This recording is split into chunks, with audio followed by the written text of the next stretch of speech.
Welcome to segment 4 of our 5-part series.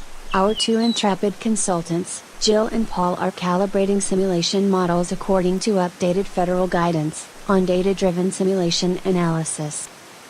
Let's see what progress they are making. Jill, I'm super pumped to show you my calibration results. So glad to hear it, Paul. This project really seems to agree with you now. Remind me of the steps you took to get to this point. Sure thing. First, we conduct a cluster analysis to identify distinct and dissimilar travel conditions. Each of these clusters has a representative day. Second, using observed data from the entire cluster, we prepare variation envelopes that show how key performance measures rise and fall dynamically. Finally, we calibrate a model for each representative day utilizing the variation envelopes. Right. Good summary, Paul. How are you doing with the Marine Causeway calibration? Pretty well so far. You remember the cluster of days with high travel demand and scattered minor incidents?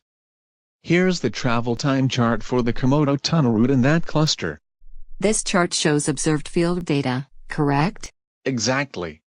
June 24th is the best representative day, highlighted here near the center of the other strands. Ah yes, closest to the average for the cluster, but with distinct cause and effect congestion patterns. I've been digging into all the data we have. The incidents and bottlenecks line up nicely. As it turns out, there was a big event in the convention center downtown, which helps explain the high travel demand. Sure enough, this slide shows the variation envelopes associated with this cluster built around the representative day in red.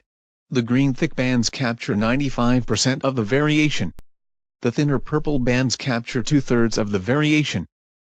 These envelopes are my calibration targets.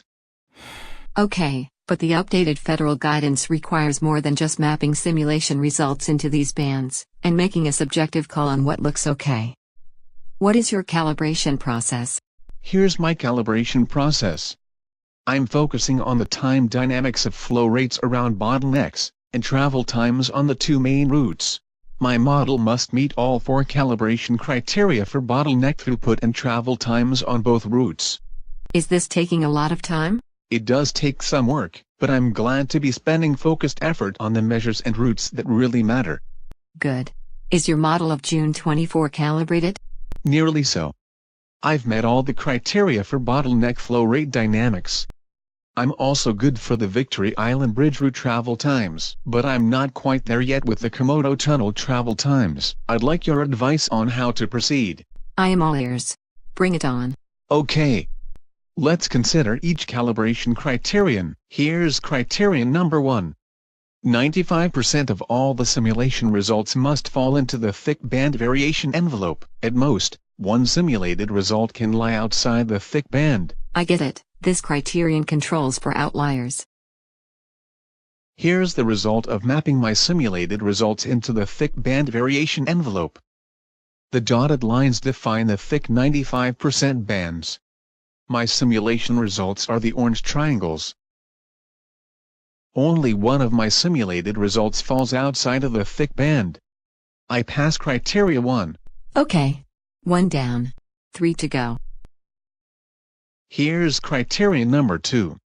2/3 of all the simulation results must fall into the thin band variation envelope. There is also a requirement that 2 critical time periods associated with the peak of congestion must lie within the thin band. Right. This criterion ensures that a supermajority of time variant values lie close to the representative day, or in other words, a control for statistical inliers. Here are my simulated data mapped against the thin bands. This doesn't look as promising as criterion 1, especially around 8 o'clock. Good eye. 82% of the values fall inside the thin band. I only need 2/3 to pass that part of the criterion. The problem is that I'm just outside the band at 7:45, one of the 2 critical time periods. You are so close. This shouldn't be too hard to fix. Agree. If this was the only problem, I'd handle it myself. But you'll see it gets more complex when we look at the last 2 criteria. Criteria 3 and 4 look at average differences between simulated results and the representative day. We don't use the variation envelopes for these criteria. Criterion 3 bounds the average absolute error. Right. This criterion ensures that on average, simulated absolute error from the representative day over all time intervals is less than or equal to differences from the representative day, seen across all days in the cluster. The differences in the observed data are used to calculate the bounded dynamic absolute error, or BDAE threshold. The numerator in the upper right-hand corner of the equation is the crux. Here, we compute the average absolute difference at each time slice between the representative day and all the other days in the cluster. For the observed travel time data in this cluster, the threshold turns out to be just under 2 minutes. Cool stuff. Boss, I knew you'd like this part. You are a total nerd for statistics. Guilty as charged. Let's see criterion 4. Criterion 4 also uses the BDAE threshold. Now, however, we are controlling for systematic over- or underestimation in the simulation. In this calculation, a mix of over and underestimation will offset each other.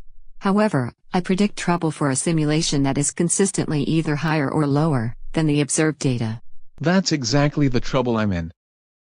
Here's my travel time data at 15-minute intervals. The first column has my simulation travel time. The second column has the observed travel time data. The third and fourth column shows the differences between the simulation and the observed data. Looks like your simulation is systematically overestimating travel times. Exactly.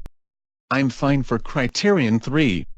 My simulated results, on average, have an absolute difference of around 1 minute, but I'm consistently overestimating travel time by 1 minute. I need this to be less than 0.6 minutes to pass criterion 4. Okay, the model is overestimating Komodo tunnel travel times during congested periods.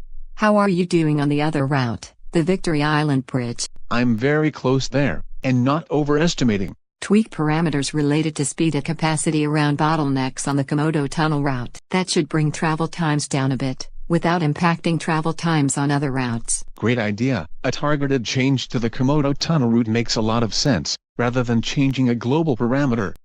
I'll get started right away. Nice work, Paul. I'll send your charts in an email to Brenda at the DOT so she can see your progress. Roger that. By the way, Brenda let me know she was invited to give a webinar next month for all the regional DOT offices.